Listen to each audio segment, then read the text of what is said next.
Employ union inter का क्षेत्रीय सम्मेलन और सीकर आगार का संयुक्त सम्मेलन यहाँ हो रहा है। इस सम्मेलन की अध्यक्षता कर रहे साथी मंच में विराजे हुए बड़े प्रबुद्ध और क्या तपस्वी नेतागण और साथियों और बहनों। अब बहनों को मैं बेटियां कहना ज्यादा ठीक रहेगा, मेरी उम्र बहुत ज्यादा बैठे साथियों।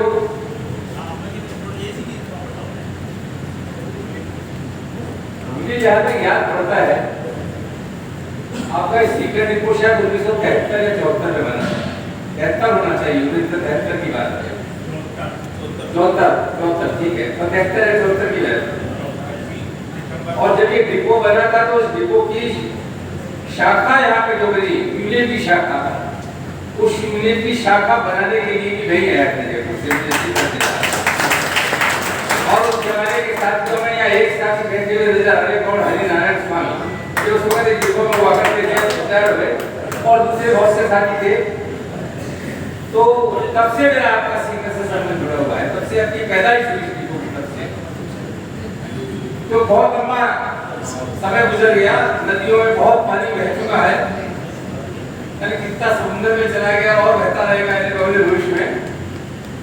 साथियों, इस सम्मेलन के मौके पर अभी ये संचालन करने वाले साथी ने मुझे ईटक के बारे में जिक्र किया कि ईटक कैसी बनी, कब बनी, क्या बनी थी। तो ये अच्छी बात है, लोगों को, नए लोगों को पता होना चाहिए कि ईटक क्या है। वरना लोग तो यूनियन को समझते हैं मात्र एक एजेंसी, या हम चंदा देते हैं यूनियन को और यूनियन का काम है हम जो कहें वो काम हमारा करो, और जो काम नहीं करो तो यूनियन किस बात की, यूनियन को गालियां, ये यूनियन कुछ नहीं करती, नेता स्वार्थी है, पता नहीं क्या क्या सारी बातें होती रहती हैं। तो हमें समझने की जरूरत है कि यूनियन क्या है भाई। मात्र यूनियन का काम इतना सा नहीं है कि आपने उसको चंदा दे दिया और आप केवल अपने रोडवेज की बात कर रहे हो। ईटक केवल इस हद तक बात नहीं करती। जब उन्होंने जिक्र किया कि ईटक की स्थापना 31 अक्टूबर 1920 को हुई, तो क्या था 1920 का जमाना, अंग्रेजों का रास्ता। अंग्रेजों को हिंदुस्तान से भगाने की लड़ाई चल रही थी, स्वतंत्रता आंदोलन चल रहा था। नारा था देश से भगाओ अंग्रेजों को, हमारा राज है, हमारा देश है, हम राज करेंगे। बाहर वाले कौन होते हैं हम पर राज करने वाले? तब ईटक की स्थापना हुई। और उस वक्त ईटक की स्थापना का उद्देश्य सबसे बड़ा यही था कि हिंदुस्तान के मजदूरों को एक छत के नीचे रहे हैं। आंदोलन तो पहले भी कर रहे थे मजदूर, ईटक की स्थापना से पहले। ऐसा नहीं आंदोलन नहीं होते थे, पर आंदोलन टुकड़ों में होते थे, कोई संख्या नहीं होता था, कोई दिशा नहीं होती थी, केवल अपनी अपनी बात को लेकर के बात कर लेते थे। जैसे आप कर ले तो मेरी ड्यूटी बदल गई है, मेरे दिमाग गलत लग गया, मेरे को छुट्टी नहीं मिल रही है, ऐसी बातों को लेकर के आंदोलन होते थे। तो ये ईटक को पूरे हिंदुस्तान के मजदूरों को एक छत के नीचे लाने की बात थी। वो इसलिए कि उनको बड़े एक छत के नीचे ला करके उनकी बड़ी समस्याओं के लिए आंदोलन हो और उनको हिंदुस्तान के आजादी के संघर्ष के अंदर भी उनकी भूमिका का एक निर्वहन किया जाए, वो अपनी भूमिका निभाए। इस तरह से ईटक की भूमिका निभाते निभाते आज 2026 आ गया, 2026 में हम पहुंच गए। 100 साल से पार हो चुके हम लोग, इतना बड़ा लंबी आयु से ये पहला संगठन है हिंदुस्तान का जो उसमें गठित हुआ, केंद्रीय सभा केंद्र। तो अब मुझे तो गर्व है, कम से कम आपको गर्व है कि आप महसूस करना कि मैं एक ऐसे संगठन से जुड़ा हुआ हूँ पिछले 60 साल से कि जिसने हिंदुस्तान की आजादी के लिए अपनी भूमिका निभाई, मजदूरों को हक दिलाने के लिए या तपस्या की, कुर्बानी की, जेल गए इसके नेता, गोलियों के खा के शहीद हो गए। ऐसे भी उदाहरण हमारे पास में मौजूद है हिंदुस्तान के अंदर। मैं ऐसे एक लाल किले का सिपाही हूँ। साथियों, आज जब हम यहाँ सम्मेलन यहाँ कर रहे हैं, इस सम्मेलन के मौके पर मैं आपसे कुछ बातें करना चाहता हूँ। रोडवेज की बात भी करेंगे, आपको रोडवेज की बात सुनने की ज्यादा इच्छुक होंगे, पर केवल रोडवेज की बात सुनने से आपका काम नहीं चलेगा। हम जिस देश में रह रहे हैं, इस देश के हालात क्या हैं, देश के हालात का हम पर असर पड़ता है, केवल रोडवेज की नौकरी का असर पर नहीं पड़ता। वो अच्छी मूल्य जो हमारी है, अब जैसा मुकद्दे करेंगे इसको निपटेंगे, पर देश के हालात क्या है, किस दिशा में देश जा रहा है, मजदूर पर क्या जुल्म हो रहे हैं, क्या हालात है रोडवेज की सारी बातों की चर्चा हमको करनी चाहिए। इसलिए करनी चाहिए कि हम रोडवेज के मजदूर होने के साथ इस देश के नागरिक भी हैं। हमारे आपके वोट से सरकार बनती है। आप वोट देते हो नहीं देते हो? तो आप जब वोट देते हो, जब आपके वोट से सरकार बनती है, तो आपका ये अधिकार भी मिलता है कि आप सरकार के बारे में भी विचार करें, सरकार कैसा काम कर रही है, हमारे लिए क्या कर रही है, देश के लिए क्या कर रही है। इसलिए कई बार लोग कहते हैं मजदूरों को राजनीति से क्या लेना देना। ऐसी चर्चाएं बहुत सुनने को मिलती है, जगह जगह मिल जाएगी आपको। आपका काम तो अपनी बात करो केवल। अरे भाई, हमारे वोट से सरकार बनती है और हमें कहते हो मजदूरों को राजनीति से क्या लेना देना, तो हमें राजनीति में हमारे वोट क्यों लेते हो, हमको वोट क्यों लेते हो? तो इसलिए सारी बातों को मजदूरों को जवाब देना चाहिए। तो मैं आपसे आपका पिछला सम्मेलन 2021 में हुआ, जैसा भाई मुझे बता रहे थे, अब तब से लेकर अब तक की सारी बातों का मैं जिक्र करूंगा तो बहुत लंबा समय लग जाएगा, मुझे 2-2.5 घंटे लग जाएंगे बोलते बोलते। तो सारी बात तो मैं आपसे करूंगा ही, तो चंद बातें मैं आपसे जरूर करना चाहता हूँ जो बहुत जरूरी है। देखिए ताजा घटनाक्रम देश का क्या है। अखबार को आप पढ़ते ही होंगे, पढ़ते नहीं पढ़ते? कितने लोग पढ़ते हैं अखबार में? हाथ खड़े करके बताओ। सारे लोग नहीं पढ़ते। मेरी बेटियां तो पढ़ती नहीं, शायद अखबार नहीं पढ़ रही है। अखबार पढ़ो। मैं इसलिए कहता अखबार पढ़ के उनकी बातों, उनके बातों के अनुसार चलो, पर अखबार पढ़ने से आपको रोजमर्रा की देश के हालात की तो पता चलती है ना। और फिर राजस्थान के अखबार में देश के हालात छपते भी का है, वो तो राजस्थान के पूरे हालात नहीं छपते उसमें। अब तो अखबार भी क्षेत्रवार हो गए। अगर दैनिक भास्कर अखबार चल रहा है तो सीकर भास्कर उसके साथ जुड़ गया है कि सीकर भास्कर चलता है, तो ऐसे तो क्षेत्रवार हो गए अखबार। पर फिर भी अखबारों में प्रमुख जो खबरें आती है उनके बारे में हमारे मजदूर साथियों को पढ़ता रहना चाहिए। सुबह टाइम में मिले, दोपहर में मिले, रात को मिले, कभी भी समय मिले पढ़िए। जरूरी नहीं सुबह पढ़िए, आप अपनी ड्यूटी आपकी ऐसी है तो आपको हालात का पता होना चाहिए। अगर आप अपडेट नहीं रखेंगे रोजगार के हालात से तो आप अपने आपके बारे में आगे सही ढंग से सोच नहीं पाएंगे। तो सही ढंग से सोचने के लिए सभी को पढ़ना चाहिए। और जो हमारे प्रतिनिधि साथी होते हैं उनका तो ज्यादा काम नहीं करने का। कई लोग कहते हैं अरे समय नहीं मिलता, अरे आपको समय नहीं मिलता, आप सेक्रेटरी बने हो, प्रेसिडेंट बने हो, अगर आप सारी बातों से अवगत नहीं होंगे तो कैसे काम चलेगा? आपको पता होता रहना चाहिए सारी बात का। तो मैं आपसे बात कर रहा हूँ अखबार के, इसलिए इन दिनों की अखबारों में क्या चर्चा चल रही है। एक बात बड़े जोर शोर से चल रही है, अखबारों में भी चली और टीवी पे भी चली। अब टीवी तो ऐसा है कभी कभी देखने का मन नहीं करता मेरा, तो पर देखते हैं कभी कभी, देखना भी पड़ता है, टीवी को भी पता लगता है क्या खबरें आ रही है। इस वक्त हमारे देश के प्रधानमंत्री कौन है? कौन है प्रधानमंत्री? बहुत धीरे से बोल रहे हो, क्या बात है, नाम पता नहीं है? इतने बड़े प्रधानमंत्री का आपको नाम पता नहीं?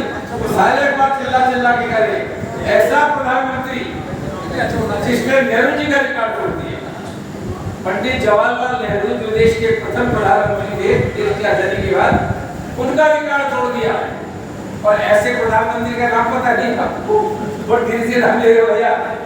तो प्रधानमंत्री जी की बहुत चर्चा हो रही है, कोई यज्ञ कर रहा है उनके लिए, कोई क्या कर रहा है, पता नहीं क्या क्या हो रहा है अखबारों में, जैसा मैं देखता हूँ उसके अंदर। चलिए करिए, किसी के लिए कोई लंबी उम्र के लिए यज्ञ करता है कोई, अगर काम हम भी करेंगे किसी की उम्र, हम भी नहीं चाहते किसी की उम्र कम हो, हम भी चाहते हैं उम्र सबकी ज्यादा अच्छी होनी चाहिए। कोई क्यों हमारा विरोधी हो तो उसके लिए हम ये नहीं चाहेंगे कि उसकी उम्र कम हो, हम तो चाहेंगे उसकी भी उम्र लंबी होनी चाहिए। पर भाई कहना क्या चाहते हो देश के लोगों को ये कह करके कि प्रधानमंत्री जी ने नेहरू जी का रिकॉर्ड तोड़ दिया। इतने बड़े प्रधानमंत्री है, ऐसा कोई प्रधानमंत्री नहीं हुआ, ये कहना तो गलत है, ये कहना तो टोटली गलत है। हिंदुस्तान जब आजाद हुआ 15 अगस्त 1947 को, उस वक्त हिंदुस्तान के प्रधानमंत्री बने पंडित जवाहरलाल नेहरू। वो तो हिंदुस्तान की आजादी का आंदोलन 10 साल जेल में रहे, अलग अलग टाइम पर। मोदी जी कभी जेल में रहे क्या? वो तो 10 साल जेल में रहे थे। उन्होंने तो कई बड़ी बड़ी किताबें लिखी, बड़ी बड़ी किताबें लिखी। मोदी जी ने कोई किताब लिखी है क्या? किताब तो कोई लिख सकता है जिसका ज्ञान होगा, किताब तो कोई लिख सकता है जिसको बहुत नॉलेज होगी, किताब तो कोई लिख सकता है जिसको इतिहास पता होगा। तो मोदी जी ने तो ऐसी कोई किताब नहीं लिखी, क्या तुलना करेंगे? दूसरी बात, उस परिवार में तो उनकी सारी संपत्ति देश के नाम कुर्बान कर दी थी, देश के नाम कुर्बान कर दी थी, दान दे दिया था। मोदी जी ने कौन सी संपत्ति दान कर दी भाई? क्या तुलना कर रहे हो मोदी जी? सारे बड़े बड़े कल कारखाने आए हिंदुस्तान का सरकारी क्षेत्र के अंदर। वो तो नेहरू जी की देन थी, वो तो नेहरू जी की देन थी। उनका सोचता कि हिंदुस्तान में कल कारखाने सरकारी होने चाहिए। जो कानून उन्होंने बनाया उसी के तहत रोडवेज बनी। मोदी जी का बस चलता, मोदी जी तो कानूनों को खत्म करने में तुले हुए हैं। तो हम कैसे तुलना करें, कैसे अखबार की बात को मानने करें? इसलिए भ्रमित करने की कोशिश हो रही है। जो खास मुद्दे हैं जनता के, मजदूरों के जो मुद्दे हैं, उन मुद्दों से ध्यान हटाने के लिए ये सारा का सारा प्रोपेगेंडा चल रहा है। अखबार बिके हुए हैं, सारा टीवी मीडिया का तो खुद ही मीडिया नाम पड़ गया। सारे बड़े बड़े धरना सेठों के टीवी हो गए। वो कौन मजदूरों की नाम जनता की बात करेगा? तो ये थोड़ा समझने की जरूरत है। इससे ज्यादा खुश मत होइएगा कि मोदी जी बहुत बड़े प्रधानमंत्री हो गए देश के।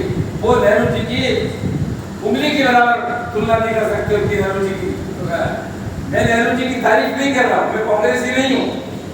नेहरू जी तो कांग्रेसी थे, मैं कांग्रेसी नहीं हूँ जो उनकी तारीफ कर रहा हूँ। मैं एक देश के उस प्रधानमंत्री की तारीफ कर रहा हूँ जिसने देश को बहुत कुछ किया, दिशा दी, उसकी तारीफ कर रहा हूँ। मैं कांग्रेस के को लेना देना नहीं। तो दोस्तों, इस संदर्भ में मैं आपका ध्यान आकर्षित करना चाहता हूँ। 1914 से पहले तो मोदी जी का राज नहीं था। 1914 में उनकी सरकार आई, मई के महीने के अंदर 2014। उसमें क्या नारा लेके आए चुनाव के अंदर? अच्छे दिन आएंगे। तो लोगों को लगाया बुरे दिन की जगह अच्छे दिन आएंगे। अच्छे दिन की बात तो सभी को अच्छी लग रही थी। विदेशों में इतना काला धन जमा है, उस सारे काला धन को लाएंगे, उसमें से 15-15 लाख रुपया हर एक के खाते में चला जाएगा। हर एक के खाते में मिलेगा। आपने पढ़ा था नहीं पढ़ा? दोस्तों नहीं पढ़ा, नहीं सुना था? मैंने तो सुना था, मैंने पढ़ा भी था। मुझे बहुत अच्छा लगा था ना। मैं जब रिटायर हुआ 2002 में, तो मुझे 15 लाख नहीं मिले रोडवेज से। मुझे 15 लाख नहीं मिले थे। तो मुझे लगा मैंने इतनी लंबी नौकरी करके भी मुझे 15 लाख नहीं मिले, और मोदी जी का राज आ गया, इनके लिए 15 लाख मिल जाएंगे तो धन्य हो जाऊंगा। तो 15-15 लाख हर एक के खाते में आएंगे, ये नारा। बड़े बड़े जो लोग भागे हुए आतंकवादी, जैसे दाऊद जैसे ऐसे लोग, इनको हिंदुस्तान में लाके पकड़ के सजाएं देगी। और पता नहीं क्या क्या बातें उन्होंने करी थी जनता के। तो जनता ने खुश होकर के उनको वोट दिए और उनकी सरकार बन गई। अब आप देख लीजिए, 12 साल हो गए इस सरकार को। 12 साल हो गए। ये 12 साल के पूरे होने पर ये उनके गुणगान हो रहे हैं अखबार में। आपको 15 लाख आए किसी के खाते में? मेरे खाते में तो दिया है भाई। आप क्या किसी के? झूठ बोल रहे हैं, बता देना भाई। नहीं आए, मैं जानता हूँ नहीं आएगी। तो क्या वो कर रहा है? झूठ बोल के राज किया, झूठ बोल के वाला वोट किया। और जो ये कहते थे कि साहब हम बाहर भागे हुए लोगों को पकड़ के लाए, तुम्हारे राज में तुम लाए दूर, तुम्हारे राज में बड़े बड़े स्कैंडल करके लोग, बड़े बड़े घोटाले करके लोग, अरबों खरबों का घोटाला करके विदेश भागते लोग, तो उनको नहीं रोक पाए। दूसरों को लाने की क्या बात करते हो आप? तो कोई अच्छे दिन नहीं आए। बेरोजगारी नारा था उस वक्त। हर साल 2 करोड़ लोगों को, बेरोजगार लोगों को नौकरी देगी। हर साल 2 करोड़ लोगों को नौकरी देने की बात का वादा था। आज 12 साल में तो कितने 24 करोड़ लोगों को नौकरी मिलनी चाहिए थी ना। मैं कहता 24 करोड़ को इन्होंने 24,000 को नौकरी दी। सेंट्रल गवर्नमेंट में जितने भी पद खाली पड़े, कोई पद नहीं मिले 12 साल के अंदर। हजारों की संख्या में पदों को उनको जो कहते हैं खत्म कर दिया पदों को। अभी रेलवे में पिछले दिनों आई थी 3000 करीबन पदों को समाप्त कर देने का अखबार में वही कर दी। तो नई नौकरी नहीं, वो नारा झूठा निकला उनका, जीता थे। और फिर जहाँ तक किसानों को मैं आमदनी दुगनी कर दूंगा, किसानों की आमदनी दुगनी करके ऐसे कानून लाए जो किसानों को कम से कम पूरे 11 महीने या 9 महीने तक होगा। अब 13 महीने आंदोलन चल रहा था सड़कों बैठ के। वो 3 कानून को जब तक वापस हुआ, अगर वो कानून लोग आ जाते तो किसान तो पूरे बर्बाद थे, किसानों का यार हुआ। तो नौकरी नहीं, किसानों को नहीं। और जहाँ तक हमारे मजदूरों का सवाल है, मजदूरों को आंदोलन क्या करते मजदूर संगठनों ने, जिसमें एचक का बहुत बड़ा रोल रहा। 44 मजदूरों के हितों के कानून बने हुए थे। वो कानून, बहुत से कानून तो अंग्रेजों की सरकार की तरफ बनवाए हुए थे मजदूरों ने लड़ के। 24 मजदूरों के हित के कानून थे और बढ़िया नहीं थे, कितने अच्छे कानून थे मजदूरों के हित में। इन मोदी जी की सरकार ने उन 44 कानूनों को समाप्त कर देने का बीड़ा उठाया। क्या उठाया बीड़ा? किसके लिए उठाया बीड़ा? नाम तो ये दिया हर कानूनों के अंदर सुधार कर रहे हैं, नाम दीजिए सुधार कर रहे हैं, तो सुनने में तो अच्छा लगता है भाई जो कमी है जिसका सुधार कर रहे हैं, बस सुधार के नाम पर इस नाम की आड़ में कानूनों को ऐसा बनाने की कोशिश की कि मजदूरों को लाभ मिल रहे थे वो तो हो जाए कम, और जो मालिक है मजदूरों के अपने पब्लिक सेक्टर में काम करने वाले सरकार मालिक होती है, और प्राइवेट सेक्टर के अंदर बड़े-बड़े धन्ना शेख मालिक होते हैं, अडानी अंबानी जैसे लोग, बिरला जैसे, टाटा जैसे लोग, उनको ज्यादा रियायत मिल जाए उन कानूनों को इस तरह से बनाने की। तो 44 कानूनों में से 15 कानून तो समाप्त कर दिए, 29 कानून जो बचे उन 29 कानूनों को 4 कानूनों में परिवर्तन कर दिया, जिसको कहते हैं 4 लीवर कोड। इन लीवर कोड के खिलाफ 9 केंद्रीय समीकरण ने हिंदुस्तान के स्तर केवल बीएमएस को छोड़ करके, या रोडवेज में बीएमएस है जिसे फेडरेशन के नाम से बोलते हैं, बीएमएस को नहीं जानते हो, फेडरेशन नाम तो सुना होगा आपने, फेडरेशन, वो फेडरेशन विरोध नहीं कर रही कानूनों, वो तो सरकार के साथ है, वो तो सरकार के साथ है। बाकी जितने भी संगठन है देश में हिंदुस्तान स्तर के बड़े बड़े, वो सब विरोध कर रहे हैं मजदूरों की ये कानून की हड़तालें हुई है, लगातार आंदोलन चल रहा है। तो अब उन मजदूरों में क्या क्या नुकसान आ गया, मोटा मोटा गिनूंगा आपको, बहुत बड़ी लिस्ट लंबी नुकसान की, पर मोटी मोटी सबसे पहले तो ये लीजिए, अपन लोगों ने कई बार हड़तालों के नारे दिए, हड़ताल करी भी, एक सबसे बड़ी हड़ताल जो पूरे हिंदुस्तान में रिकॉर्ड है राजस्थान रोडवेज के कर्मचारियों का, जो पुराने लोग हैं वो तो जानते रहे नहीं जानते, 1990 के कोई बैठे नौकरी वाले कितने के 4-5 रिटायर हुए, अभी नौकरी पेशा कोई भी नहीं 1990 का। 1990 में 72 दिन की हड़ताल राजस्थान रोडवेज में हुई, 72 दिन की हड़ताल। किसने की हड़ताल? वो एटक की हड़ताल थी, अकेले एटक की हड़ताल थी, और कोई यूनियन उसके साथ नहीं थी, सब विरोध कर रहे थे, एटक के साथ हड़ताल विरोध कर रहे थे ये सोच के क्या एटक पिट जाएगी, किंतु हड़ताल शुरू होती इतनी जबरदस्त हड़ताल हुई कि पूरे राजस्थान में चक्का जाम हो गया। तक हड़ताल के 4 दिन बाद जो सीटू संगठन है वो तो है आपके यहाँ पर साथी है उसके तो रोडवे के सीकर में, वो 4 दिन बाद उस हड़ताल के साथ के अंदर आई थी, उस हड़ताल की तो 72 दिन हड़ताल चली, तो 72 दिन हड़ताल का रिकॉर्ड है। तो ये हड़ताल का रिकॉर्ड जो है, हड़ताल का अधिकार है, वो हड़ताल का अधिकार से सरकार या मतलब थोड़ा बारीक रहता है, या मजदूरों को हड़ताल नहीं कर रही लोग। इस नए कानून के अंदर हड़ताल के अधिकार को भोटा कर दिया। आप नोटिस तो दे सकते हो 14 दिन का, किंतु नोटिस देते ही लेबर डिपार्टमेंट में आपका रजिस्टर्ड हो जाएगा वो नोटिस, और रजिस्टर्ड होते ही जब तक वो पेंडिंग है वहां पर बातचीत की वार्ता, तब तक आप हड़ताल नहीं कर सकते, चाहे 12 महीने निकल जाए।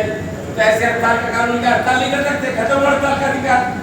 तो जो एक ताकत मजदूरों के पास थी कि जो नहीं मानेगा हमारा मालिक, तो लड़के मैदान के अंदर मालिक को मजबूर करेंगे, वो हड़ताल का अधिकार भोटा कर दिया। कितना नुकसान होने वाला है। वैसे ही हड़ताल के नाम से भी सरकार नहीं डरती, अब तो हड़ताल का अधिकार ही छीन लिया हुआ है। दूसरा, अब नया अपॉइंटमेंट जो भी होगा, आपके बच्चों का भविष्य में कभी अपॉइंटमेंट होने की नौबत आएगी तो आप सोच रहे हो रेगुलर नौकरी नहीं मिलेगी, अब नौकरी टुकड़ों में मिलेगी। अधिकार कानून बना दिया है, अब कोर्ट में भी नहीं जा पाएंगे, तो कोर्ट में जाओगे तो कोर्ट कहेगा भाई तो कानून है, कानून के तहत क्या गलत क्या किया, मैं क्या मदद करूँ आपकी। आपको 3 महीने का अपॉइंटमेंट देते, फिर हटा देंगे, फिर 15 दिन बाद फिर 3 महीने का अपॉइंटमेंट दे देंगे। इस तरह से आपकी पूरी जिंदगी 3-3 महीने 6-6 महीने का करके निकाल देंगे। कभी आपकी नौकरी पूरी नहीं हो पाएगी, तो कभी आपको बोनस नहीं मिल पाएगा, कभी आपको ग्रेच्युटी नहीं मिल पाएगी। जो रिटायर तो हो गई नहीं, रिटायरमेंट का तो नाम ही नहीं है, रिटायरमेंट तो रेगुलर नौकरी के अंदर होता है, तो सारी छुट्टियां नहीं मिलेंगी। ये सारे के सारे अधिकार इस तरह से उन्होंने छीन लिए। दूसरा सबसे बड़ा, जहाँ पहले कानून ये था भाई कहीं 20 मजदूरों पर कानून लागू होता था, अब कह दिया कि जगह 100 मजदूरों में तो कानून लागू होगा। इसका मतलब छोटी इंडस्ट्री तो कानून से बाहर, कानून लागू नहीं, वो तो टोटल मालिकों के भरोसे छोड़ दिया मजदूरों को कि कुछ भी करे, कोई कानून नहीं उनके लिए। कहीं पहले 50 थे तो उसकी जगह 300 कर दिया, फिर 300 मजदूरों के वहाँ वो कानून लागू होगा। तो वो जो कहते हैं सबके लिए कानून ला रहे, अरे भाई लाखों लाख लोगों को आपने कानून के दायरे से बाहर कर दिया। जो पहले कानून में रिलीफ मिल जाती थी मजदूरों को, वो भी नहीं मिलेगी। क्या हालात इस सरकार के किए। ऐसी सरकार के टाइम में ये 12 साल हमारे गुजरे हैं। अगर ये सरकार इसी रफ्तार से चलती रही भविष्य के अंदर भी, तो सोच लो क्या हालत हमारी होने वाली है। सारे के सारे जो बड़े बड़े कारखाने मिलते उनका सबका प्राइवेटाइजेशन किया जा रहा है। बैंकों का प्राइवेटाइजेशन, LIC के पहले 50% शेयर बेच दिए, वो प्राइवेटाइजेशन हो गया। और दूसरी बड़ी बड़ी स्टील इंडस्ट्रीज का प्राइवेटाइजेशन। सरकारी कल कारखाने बचेंगे नहीं, सब खत्म कर देगी सरकार। ये तो रोडवेज में थोड़ी मजबूरी है कि हालांकि सेंट्रल का सब्जेक्ट ये स्टेट का सब्जेक्ट है, मैं स्टेट पर भी आ रहा हूँ। तो इस सरकार पे हमको सोचना पड़ेगा आने वाले भविष्य के टाइम इस सरकार के खिलाफ जो संघर्ष होंगे, उन संघर्षों में हमें अपनी भूमिका मजबूती से साथ निभाने की मानसिक तौर पर और भौतिक तौर पर तैयारी करनी पड़ेगी। हमारी कमजोरी रही है ऐसे आंदोलनों में शिरकत करने की पिछले कुछ समय से, उसको दूर करना पड़ेगा आपको आने वाले समय के अंदर, वरना हम जिंदा नहीं पाएंगे। हम केवल नाम के मजदूर रह जाएंगे, नाम के सेक्टर रह जाएंगे। अब राजस्थान का सवाल 1913 में दिसंबर में आवाज आ रही है, दिसंबर 1913 में 2013 में वसुंधरा राजे की सरकार आई, कांग्रेस की हार। उस सरकार ने पौने 2 महीने में, दिसंबर में सरकार 2013 में और फरवरी के महीने के अंदर 2024 के 14 में उन्होंने फैसला किया कि रोडवेज के मार्गों का डिनेशनलाइजेशन कर देगी। डिनेशनलाइजेशन का मतलब समझते हो? पहले राष्ट्रीयकृत मार्ग थे, हमारा अधिकार था उन मार्गों पर केवल हमारा भी, केवल जो ये आपने जो कहते हैं इसको मंजिली सेवाएं जो चलती है अपनी, इनको चलाने का अकेला रोडवेज का अधिकार था। प्राइवेट बिना प्राइवेट इसमें गाड़ी नहीं चला सकती। उनने का सबको इसको राष्ट्रीयकृत खत्म कर दिया। ये रोडवेज पहले दादागिरी करते राष्ट्रीयकृत, रोडवेज से चिपके, तो उन्होंने रोडवेज को बर्बाद करने के लिए वसुंधरा सरकार ने डिनेशनलाइजेशन कर दिया सारी बातों का। और दूसरा फैसला किया कि इनके जितने बस स्टैंड, उन बस स्टैंडों को नया बनाएंगे। नारा तो दिया नया बनाएंगे, पर नया बनाने के लिए क्या करेंगे, एक संस्था बनाएंगे और उस संस्था के तरह तो सारे के सारे मतलब बड़े बड़े सेक्टरों को सौंप देगी। भाई तुमको देते ठेका, माल ले कमाएंगे उनसे, तुम बनाओ और चलाना, रोडवेज को भी किराया देना पड़ेगा बस से खड़ी करने के वहां पर। ऐसे उन्होंने फैसले किए। उसके खिलाफ एक तक अगुवाई करके सही मोर्चा बनाया, लड़े। यहाँ तक सरकार की नौबत आ गई थी कि लोग रेलवे के परमिट मिले, रोडवेज के बस स्टैंडों से प्राइवेट गाड़ियां चलेगी। ये तो आपको पता होगा सर, उस जमाने में तो आप आ गए थे 2014 में, तो सब वो लड़े उसके खिलाफ, उस कानून को वापस करवाया। अगर वो कानून लागू हो गया होता तो रोडवेज की नजर नहीं आती हुई करती। वो सरकार का समय गुजर गया, कांग्रेस आई, सोचा शायद कांग्रेस कुछ ठीक करेगी, कांग्रेस ठीक करेगी। जो राष्ट्रीयकरण के फैसले तो कांग्रेस के जमाने की थे, के जमाने में अशोक गहलोत की सरकार ने भी रोडवेज पर कोई ध्यान नहीं दिया। उनने भी उसकी उपेक्षा ही बरती, हमला उन्होंने नहीं किया, किंतु उपेक्षा उन्होंने बरती।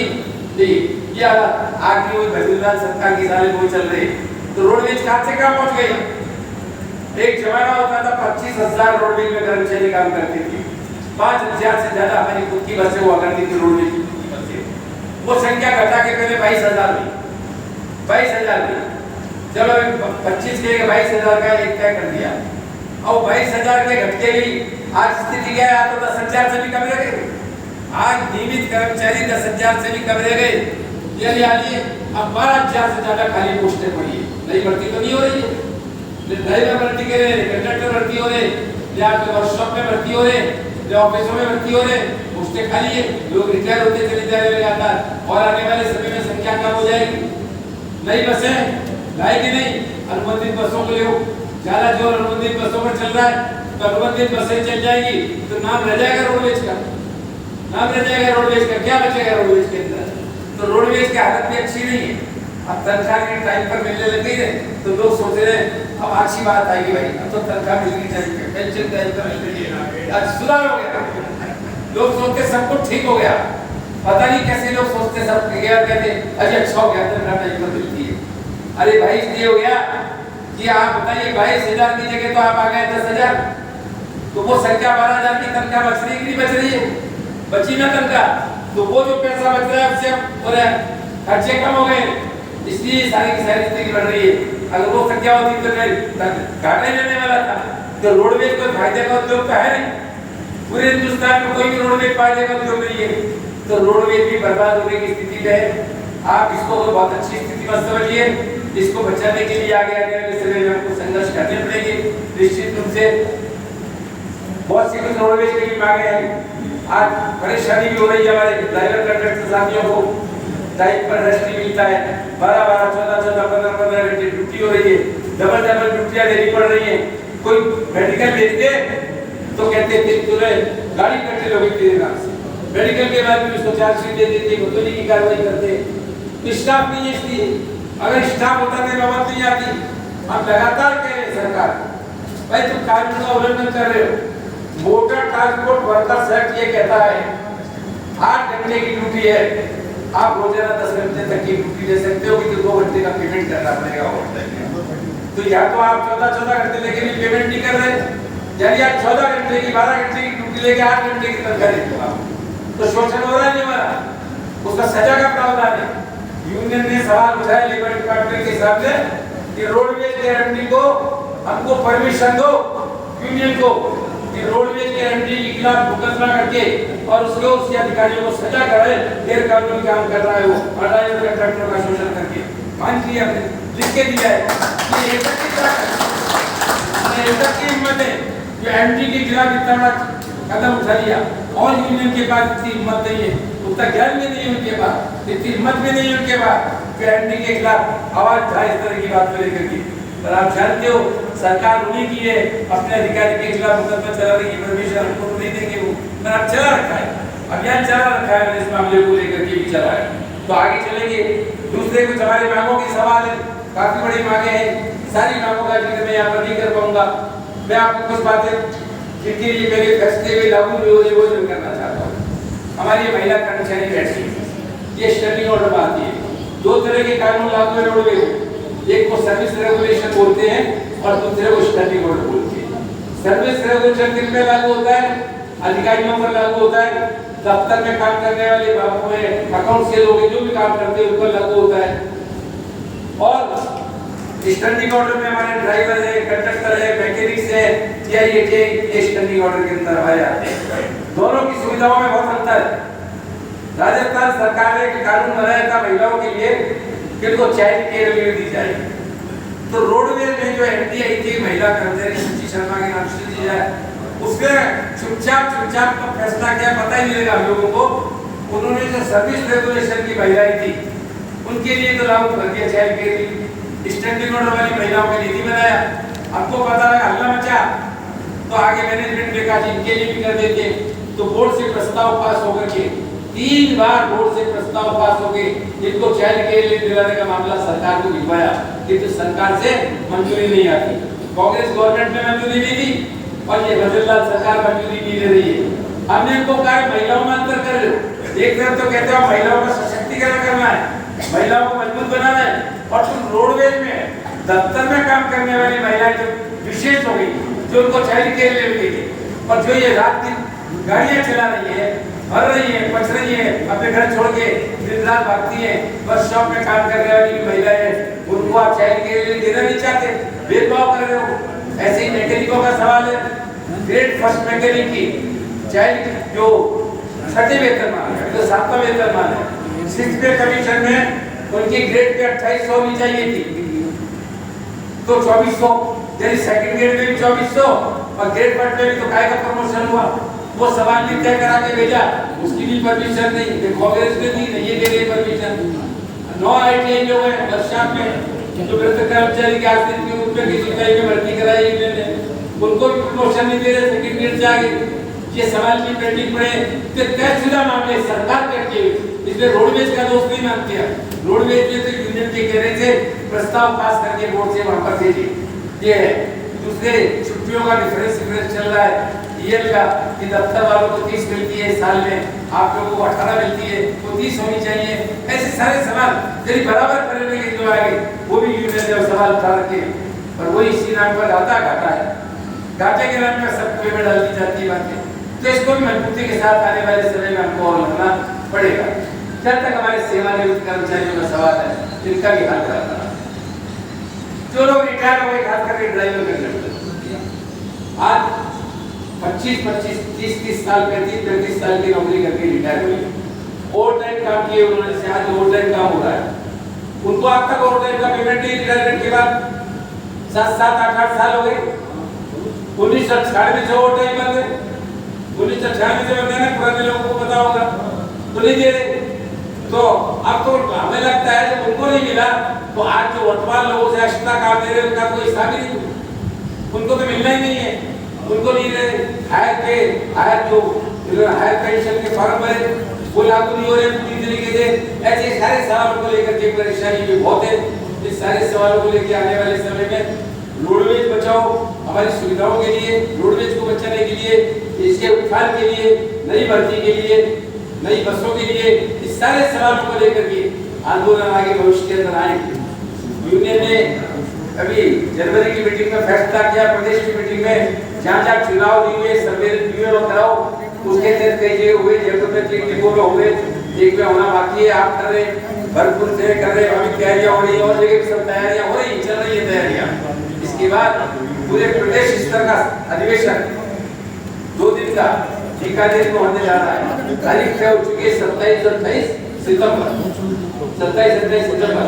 हर जगह से प्रतिनिधि जाएंगे, पूरे राजस्थान से, आपके भी जितने डिपो है यहाँ से पूरे सीकर के अंदर हर डिपो से प्रतिनिधि जाएंगे।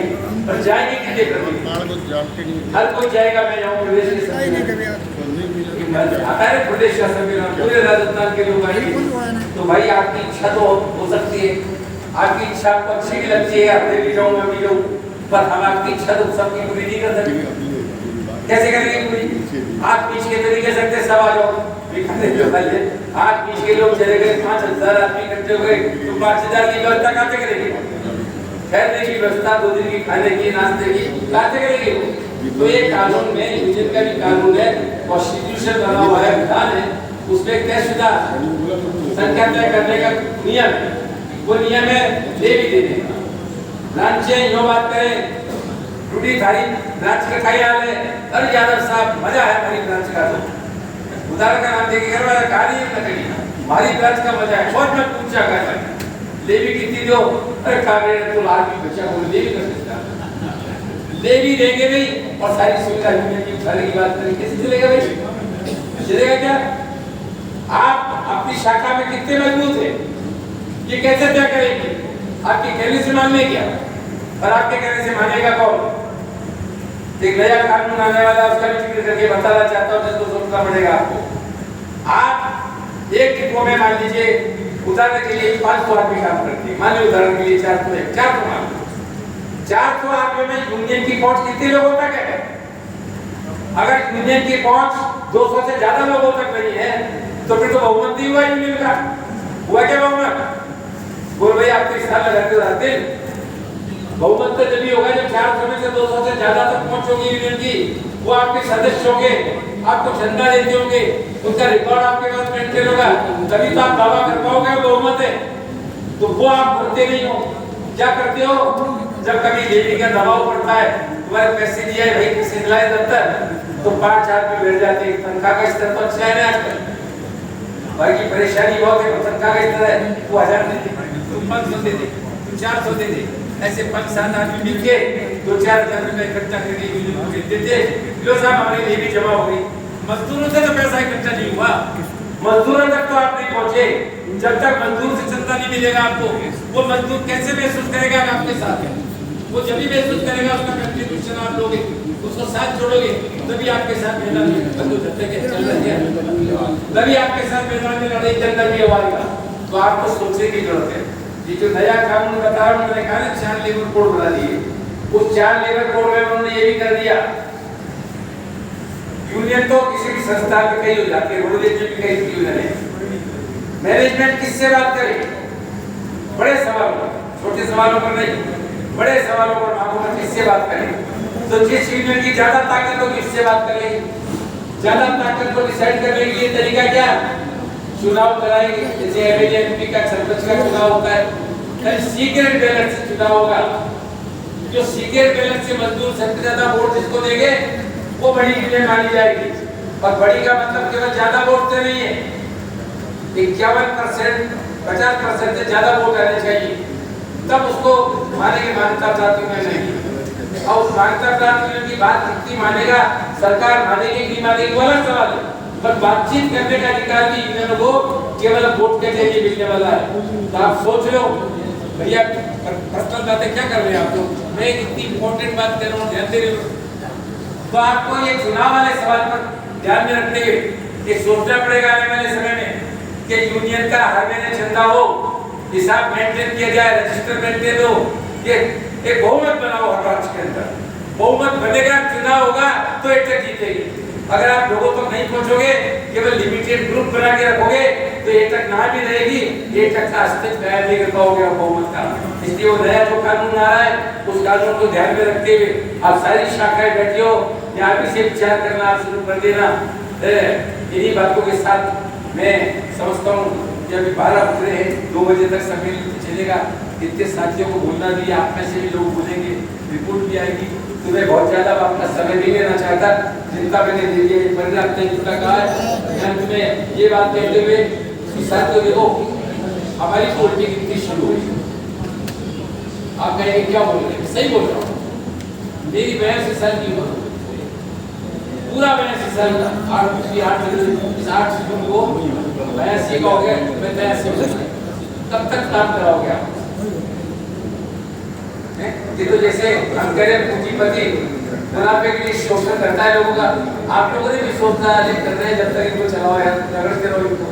भाई हमारी क्षमता है काम करने की, फिर आप नए लोग नहीं जुड़ोगे, देते उतर नहीं आओगे, तो संगठन कैसे चलेगा। हम लोग तो ये मैंने भी मान्यता का आपको सवाल लगा, 1978 में चुनाव जीता हमने, कानून नहीं था, हमने समझौता करा के कहा, मैं बोर्ड में डायरेक्टर था, मैंने कहा रिजाइन करके मान्यता का चुनाव कराओ, सबने मान लिया, 2/3 बहुमत से जीती थी। इतने समझौते कराए थे, वो आज भी रिकॉर्ड में मौजूद है, हर ऑर्डर में लिखा रहता था जो ऑर्डर निकलता था। मान्यता प्राप्त Rajasthan state roadway employ union एकता के साथ गलत दिनांक को समझौते की मांग संख्या की आदेश जारी किया जाए। आदेश हमें यूनियन के नाम लिखे हुए, ये रिकॉर्ड है। इसको वापस इसको हमें हासिल करना है, स्थिति को, इस स्थिति को हासिल जल्दी होगी जब हमारे सेवारत जो लोग हैं, अब सेवानिवृत्त तो सशक्त नहीं चलेगा, सेवारत है, नौकरी करने वाले लोगों को जुड़ना पड़ेगा, नेतृत्व उनको आगे आना पड़ेगा, तभी यूनियन चलेगी। हम लोगों को पद की जरूरत नहीं है, हम लोग को एक विचारधारा के साथ समर्पित है, उसके साथ लग रहे। जब तक हमारा दिल दिमाग चल रहा है, जब तक शरीर साथ दे रहा है, हम तो जुटे रहेंगे आपके साथ, हम तब तक जुटे रहेंगे। पद के लिए नए लोग आओ, जिम्मेदारी संभालो, हम इनको मदद करेंगे, यूनियन को आगे बढ़ाओ। इसी तरह से संगठन आगे बढ़ेगा। केवल हम लोगों के भरोसे बैठे रहोगे तो संगठन आगे नहीं बढ़ेगा। मैं समझता हूँ आप इस बात को गंभीरता से लोगे या नहीं लोगे। एक परिवार होता है आपका, परिवार में पिता होता है, बच्चे होते हैं, पिता बड़ा होने लगता है, बच्चे बड़े होने लगते, पिता सोचता है मेरे बच्चों को ये जिम्मेदारी सर लो, कोई धंधा कर रहा है, दुकान कर रहा है किसी की, हम कह रहे संभालो भाई इसको। इतनी त्याग तपस्या से संगठन यहाँ तक पहुँचा है, इतना नाम है पूरे हिंदुस्तान में संगठन का, किसी और संगठन का नाम पूरे हिंदुस्तान के मजदूर आंदोलन में नहीं मिलेगा। इसको कायम रखने की जिम्मेदारी तो आपको लेनी पड़ेगी। क्या केवल बातें करते रहोगे, व्हाट्सएप चलाते रहोगे? क्या हुआ इस मांग का? पेंशन कब आ गई है, हमारी ड्यूटी बदल गई, यही बातें चलाते रहोगे तो नहीं तो तुम्हारा घर चलना इस तरह से दिन से, और नहीं तुम्हारा संगठन चलना है। ये मेरे अच्छी बातों के साथ मैं आपको एक कड़वी बात भी कह रहा हूँ कि आप अपने आप को आगे बढ़ाने के लिए आप आगे आओगे, ऐसी उम्मीद हम लेके चलते। इन्हीं बातों के साथ मैं अपनी बात समाप्त करता हूँ, नारे लगवाता हूँ जोरदार तरीके से, नारे लगवाइए। इनकलाब जिंदाबाद, जिंदाबाद, जिंदाबाद, इनकलाब जिंदाबाद, जिंदाबाद, जिंदाबाद।